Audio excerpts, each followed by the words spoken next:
नमस्कार विद्यार्थी मित्रांनो, मी प्रतीक उडक्का। आज आपण सराव संच 2.3 मधील पुढचं उदाहरण पाहणार आहोत पूर्णवर्ग पद्धतीचं। तर गणित वाचा 9y वजा 12 अधिक 2 बरोबर 0। आता विद्यार्थी मित्रांनो, आतापर्यंत काय होतं, चलपद सुरुवातीचं एकच होतं, पण आता याच्यात काय आलं, 9 वाला सुरुवातीला। म्हणजे या सर्व पदाचा सहगुणक 1 करण्यासाठी भागून घ्यायचं किती न 9 न। जर हा 9 आपल्याला काढायचा असेल तर सुरुवातीच्या सर्व पदांना काय करायचं, भागून घ्यायचं। म्हणजेच सहगुणक 1 करण्यासाठी प्रत्येक पदाला 9 ने भागून आता प्रत्येक पदाला काय करू आपण, 9 ने भागून घेऊ। मग 9y चा वर्ग भागेला 9 वजा 12y भागेला 9 अधिक 2 भागेला 9 बरोबर 0। कारण आपल्याला सरळ एका रेषीय रूपात गणित पाहिजे। मग आता या 9 सोबत हा 9 कट होते, कारण भागाकारात भाग तुटतात। मग इथं काय उरलं, y चा वर्ग वजा या दोन्ही संख्येला 3 न भाग जाते, 3 त्रिक 3 चूक म्हणजे काय उरलं 4y/3 अधिक 2/9 याच्यात भाग तुटत नाही, ते तसंच बरोबर 0। आता हे बनलं सरळ रेषीय गणित। आता याच्यावर आपल्याला तुलना करावी लागते। सुरुवातीच्या आपण पूर्णवर्ग पद्धतीमध्ये काय करतो, सुरुवातीच्या दोन पदाची तुलना करतो।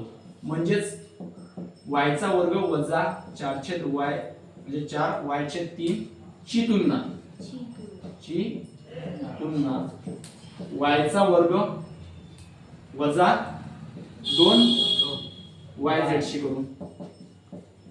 2yz शी करून कारण आपल्याला तुलना करावी लागते, ठीक आहे। मग आता इथं y वर्ग सेम आहे, ते कटले।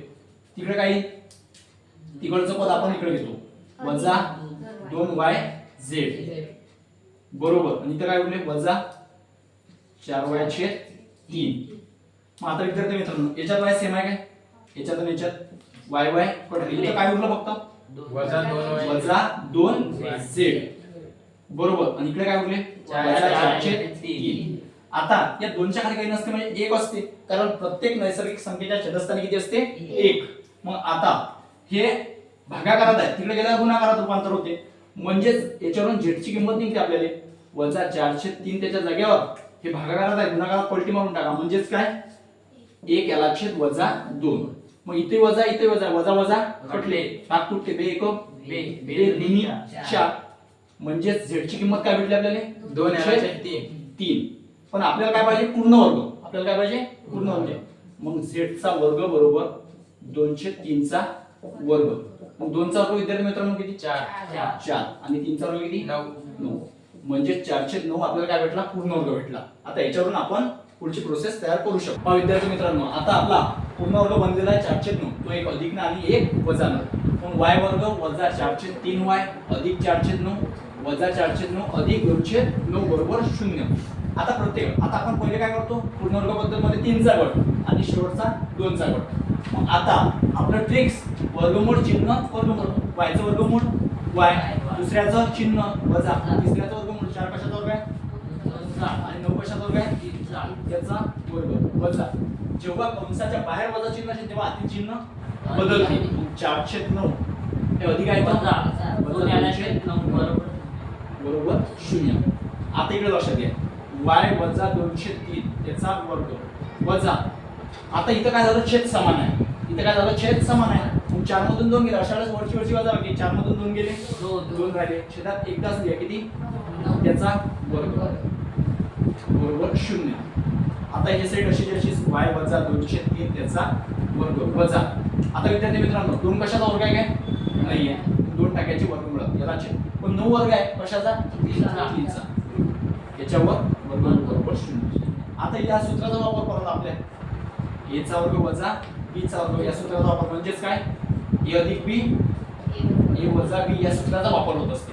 म्हणजेच आपण लिहू शकतो आता इथे 2 वेळा y वजा 2/3 अधिक वर्गमुळात 2/3 दुसरं y वजा 2/3 वजा वर्गमुळात 2/3 असं विद्यार्थी मित्रांनो 2 वेळा लिहून घ्यायचं।